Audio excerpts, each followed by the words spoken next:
It wasn't that long ago that renewable energy was seen as this kind of niche, almost charitable investment. But that's all changed. I mean, fundamentally.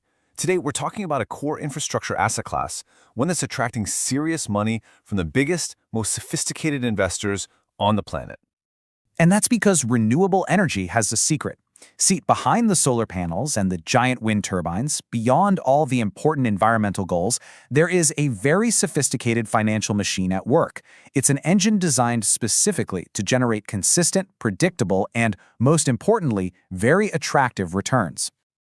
So that brings us to the big question, right? How does a green project, something built to help the planet, actually turn into a profitable investment? What is the secret financial architecture that makes all the numbers work? Well, to answer that, we first have to zoom out a little and understand the big picture. We need to look at the powerful forces that have turned renewables into what a lot of people are calling the new green gold. It really boils down to three big things converging at the exact right time.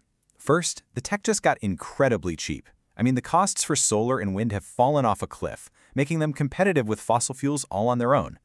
Second, you've got this flood of capital from ESG funds and pension funds, which makes it cheaper to finance these projects. But the third force, this is the one that's the real game changer. Government policy, which is now actively designed to literally manufacture financial returns. And that's the core idea you really have to get your head around. Policy isn't just a little nudge or a helping hand anymore.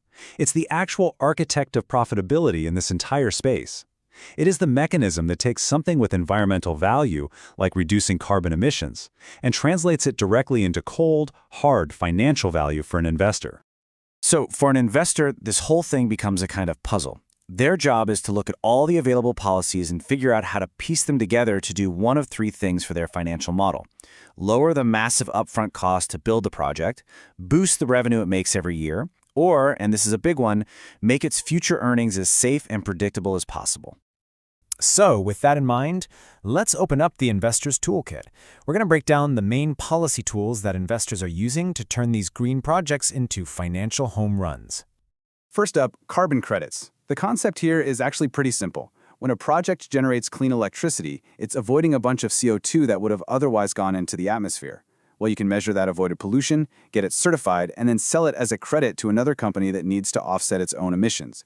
It literally creates a brand new revenue stream out of thin air. And we are not talking about small change here. The impact is real. For a typical 100-megawatt solar farm, selling these carbon credits can boost its annual revenue by more than 16%. And that, folks, is not a rounding error. That is a serious boost to the project's bottom line. Okay, next tool in the box, tax credits. This is a much more direct cash injection from the government, and they usually come in two main flavors. You've got the investment tax credit, or ITC, which basically gives you a huge discount on the upfront construction costs.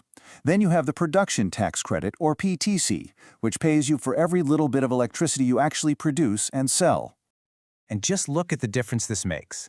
On the left, you see a wind farm, and it's generating a perfectly respectable 7.8% return.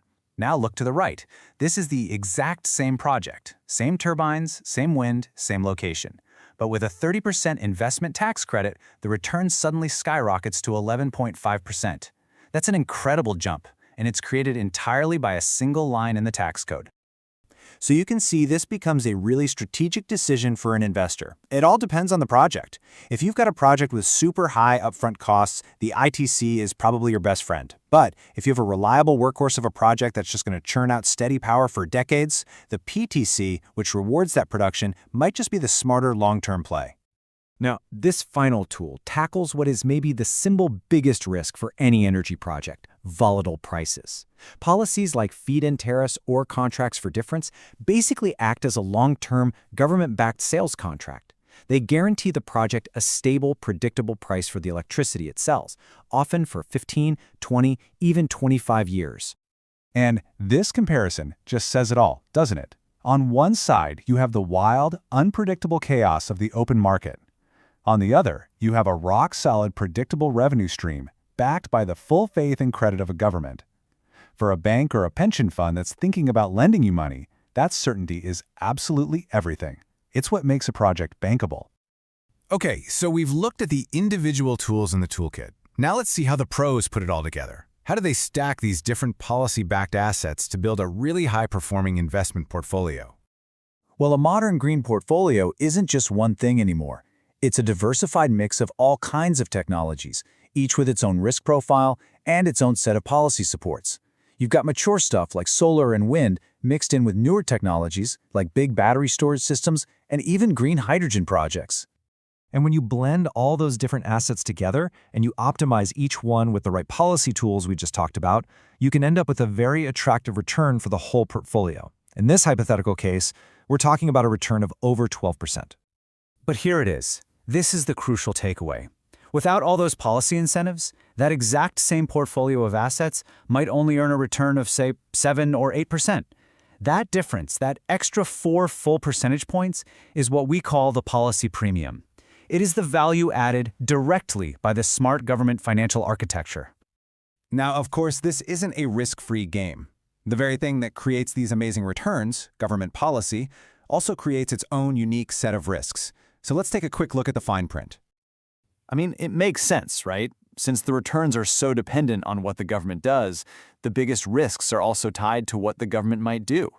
What happens if a key incentive gets phased out sooner than expected? Or a new government comes in and retroactively changes the tax rules? These are the kinds of questions that keep renewable energy investors up at night. So, looking ahead, where's the smart money focused? Well, today the most reliable, high-confidence returns are in those mature technologies: utility-scale solar, onshore wind, and grid-scale batteries. But the next wave of big, high-upside opportunities, that's in the emerging areas, like green hydrogen and sustainable aviation fuels, where the really important policies are just being written right now.